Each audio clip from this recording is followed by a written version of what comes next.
Voice of good news থেকে আপনাদেরকে স্বাগত জানাচ্ছি। আজকে আমি টাকা ধার দেয়া এবং নেয়া সম্পর্কে 2-4টি কথা বলবো। এটা বলতে পারেন এটা আমার অভিজ্ঞতা,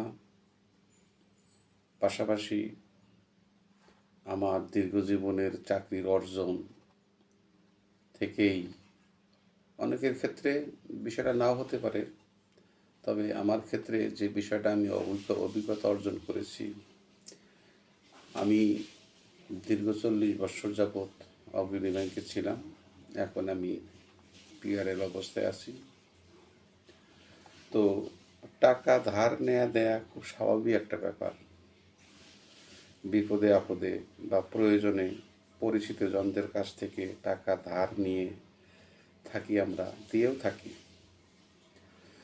বেশিরভাগ ক্ষেত্রে দেখা যায় টাকা ধার নিয়ে অনেকে সঠিক সময়ে ফেরত দেন না, তখনই হয় বিপত্তি। কিছু মানুষ আছেন যাদেরকে টাকা ধার দেওয়ার মতো বোকামি আর হতেই পারে না, কারণ এদেরকে টাকা ধার দিলে কখনোই ফিরে পাবেন এটা আপনি আশা আশা করবেন না। পেলেও সেটার জন্য আপনাকে অনেক ভোগান্তির শিকার হতে হবে। আসুন জেনে নেই যে সব ব্যক্তিকে কখনোই টাকা ধার দিবেন না। আসলে অনেক সাবজেক্ট আছে, পৃথিবীতে অনেক সাবজেক্ট আছে। আপনারা জ্ঞানী মানুষ, আপনারা এই সমাজের সকলেই আমরা বসবাস করি। প্রয়োজন অপ্রয়োজনীয় অনেক কিছুই আমরা করে থাকি।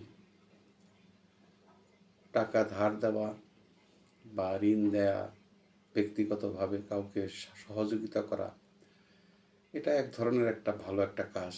কিন্তু এই টাকা অর্জন করা অত্যন্ত কঠিন একটা জিনিস।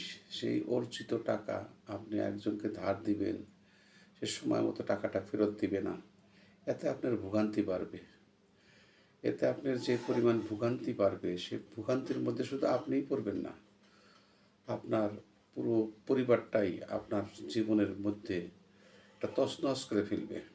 এই জিনিসটা, এই টাকা ধার দেওয়া, তার অর্থ এই নয় যে আমরা কেউ কাউকে উপকার করব না, টাকা ধার দিব না। কিন্তু টাকা ধার দেওয়ার ক্ষেত্রেও কিছু কিছু বিষয় আছে আছে আমরা সমাজে লক্ষ্য করি। যেমন 1 নম্বর, অন্যের পকেট যে ব্যক্তি কেটে চলেন, তার অর্থ হলো এই যে মনে করেন যে সে আমরা যারা সমাজে বসবাস করি, আমরা অনেকেই বন্ধু বান্ধব আত্মীয় স্বজন নিয়ে এদিক সেদিক ঘুরতে যাই, বেড়াতে যাই, রেস্তোরাঁয় বসি, হোটেলে থাকা খাওয়া ইত্যাদি আমরা হয়। কিন্তু দেখা যায় যে এক শ্রেণীর মানুষ আছে এই সমস্ত বিষয়গুলোকে এড়িয়ে চলেন, যে নিজের পকেট থেকে কখনো যেন একটা টাকাও যেন বের হয়ে না যায়।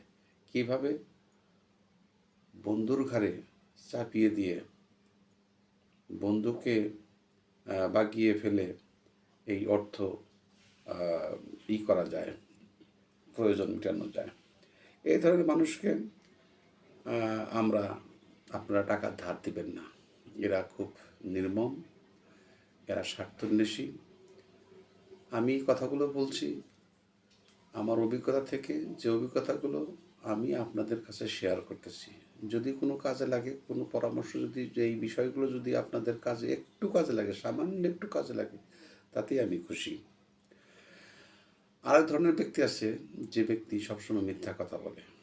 দেখবেন যে অনেক সুন্দর সুন্দর মিথ্যা কথা বলে যারা, তারা অনেক চৌকুশ থাকে, তারা অনেক ক্রমাগতভাবে যে ব্যক্তি মিথ্যা কথা বলবে এবং আপনাকে সেই মিথ্যার বেড়াজালে ফেলে আপনার কাছ থেকে কীভাবে টাকা ধার নেবে, কিন্তু শোধ দেওয়ার বেলায় সে থাকবে সম্পূর্ণ উদাসীন এবং আজ না কাল, কাল না পরশু, পরশু না তরশু, নানান ধরনের উপায় অবলম্বন করে আপনাকে সে ঘুরাবে।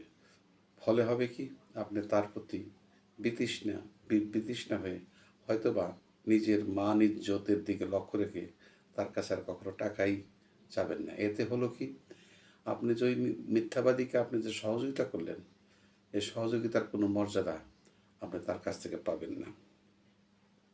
যে ব্যক্তি কথা দিয়ে কথা রাখেন না। আমাদের সমাজে অনেক লোক আছেন যারা ঠিক কথা বলে, সুন্দর সুন্দর কথা বলে, কিন্তু অন্যকে উপদেশ দিবেন, কিন্তু সেই উপদেশ সে নিজে গ্রহণ করবেন না। নিজে অন্যকে উপদেশ দিয়ে তার কাছ থেকে বিভিন্ন ইনিয়ে বিনিয়ে আপনার কাছ থেকে অর্থ নেওয়ার একটা কৌশল সে অবলম্বন করবে, কিন্তু সে তার এইটাকে সে কখনোই গুরুত্ব দিবে না। সে নিজের বেলায় এই বিষয়টাকে সে কখনোই গুরুত্ব দিবে না। আমি যতদূর জানি যে কথা দিয়ে কথা রাখেন না, কথা দিয়ে কথা রাখে না, এই ধরনের ব্যক্তির পরিমাণ এখন সমাজে অসংখ্য, অনেক। যদি বলে যে আমি একটু পূর্বে গেলাম, সে যা দেখবেন যে সে দক্ষিণে যায় বসে আছে। যদি বলে যে আমি অমুক জায়গায় আছি, আসলে সে অমুক জায়গায় নেই, সে মিথ্যা কথা বলতেছে। তো এই ধরনের ব্যক্তিকে টাকা ধার দিলে আপনি কখনোই টাকা ফেরত পাবেন না। আর এক ধরনের ব্যক্তি আছে যে একাধিক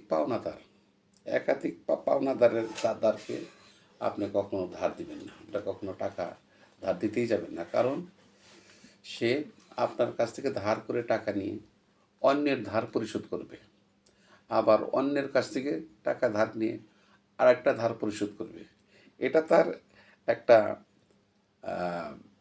স্বভাবগত দিক। এটা তার একটা স্বভাবগত দিক। সে পাওনাদাররা তার কাছে লম্বা লাইন দিবে, কিন্তু সে লজ্জিত হবে না। সে অত্যন্ত সুন্দরভাবে কথা বলবে, অত্যন্ত মজবুতভাবে কথা বলবে, সুন্দর উদাহরণ দিয়ে কথা বলবে, মধুর মধুর কথা বলে আপনাকে বলে রাখবে। এখন বিষয়টা হলো যে যাকে যাকে আবার আরেকটা বিষয় আছে, যাকে ভরসা করা যায় না। যাকে ভরসা করা যায় না এমন ব্যক্তি আছে যে সবসময় নিজের ওই ওই কথা নিয়েই থাকে, সবসময় ব্যস্ত থাকে, অন্যের কথাকে সে কোনো গুরুত্ব দেয় না। কিন্তু টাকা ধার নেওয়ার ক্ষেত্রে তার যে অভিনয়, তার যে কৌশল, তার যে মেধা, পুরোপুরিভাবেই আপনাকে সে কলাপস করে ফেলে, ফলে আপনি তাকে ধার দেন। আর একটা ব্যক্তি আছে, সেটা মাদকাসক্ত ব্যক্তি। মাদকাসক্ত ব্যক্তিকে আপনি মোটেও ধার দিবেন না, কারণ মাদকাসক্ত ব্যক্তিকে আপনি টাকা ধার দিলে আপনি মাদকাসক্তির বিষয়টাকে আপনি প্রভাবিত করলেন, উৎসাহিত করলেন। মাদকাসক্ত ব্যক্তি যে কোনো মুহূর্তে যে কোনো একটা অন্যায় বা একটা ঘটনা সংঘটিত করতে পারে। সমাজে, আমাদের বর্তমান সমাজে এখন মাদকাসক্তির পরিমাণটা দিন দিন বৃদ্ধি পাচ্ছে। মাদকাসক্তির ফলে সংসারে, পরিবারে অনেক অশান্তিও দেখা যায়। আমরা সামাজিক যোগাযোগ মাধ্যমে দেখে আসছি এই মাদকাসক্তি আমাদের প্রায় দেশটাকে গ্রাস করে ফেলছে। এখানে কোনো ন্যায় নীতি নেই, আইন কানুন নেই। তাকে তার ব্যবহার্য দ্রব্য মাদক যে সেবন করে, তার সেটা না হলেই চলে না।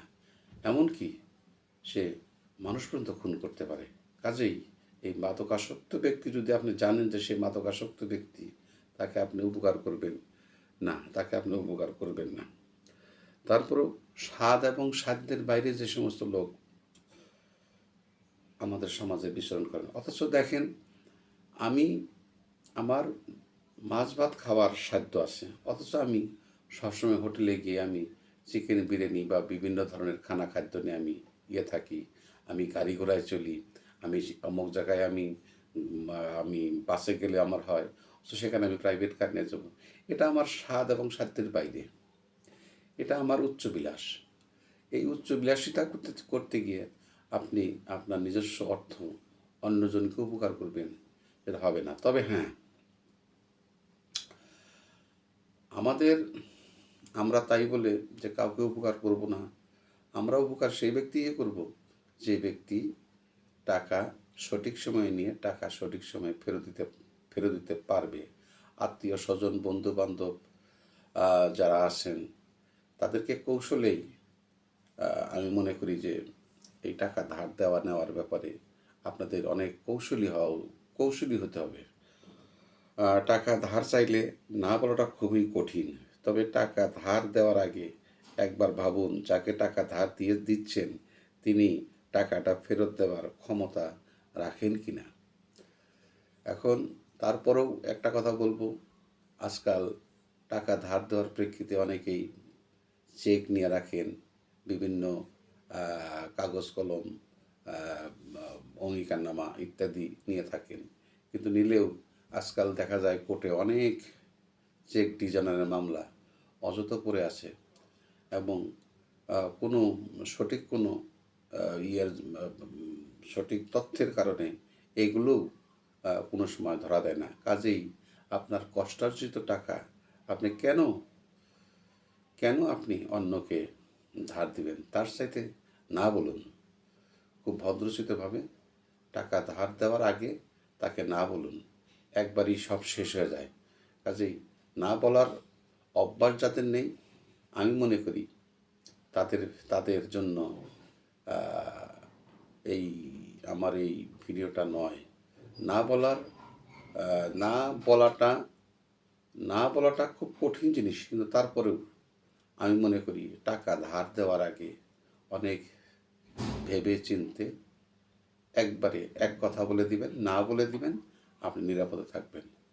আপনাদের সবাইকে আজকে আজকে এই এই কন্টেন্ট দেখার জন্য আপনাদেরকে স্বাগত জানিয়ে আমি আমার সংক্ষিপ্ত বক্তব্য শেষ করছি। আপনারা ভালো থাকুন, সবাই আপনাদের কষ্টার্জিত অর্থ সেভে রাখুন। এই কথা বলে আমি বিদায় নিচ্ছি। আসসালামু আলাইকুম ওয়া রাহমাতুল্লাহি ওয়া বারাকাতুহু।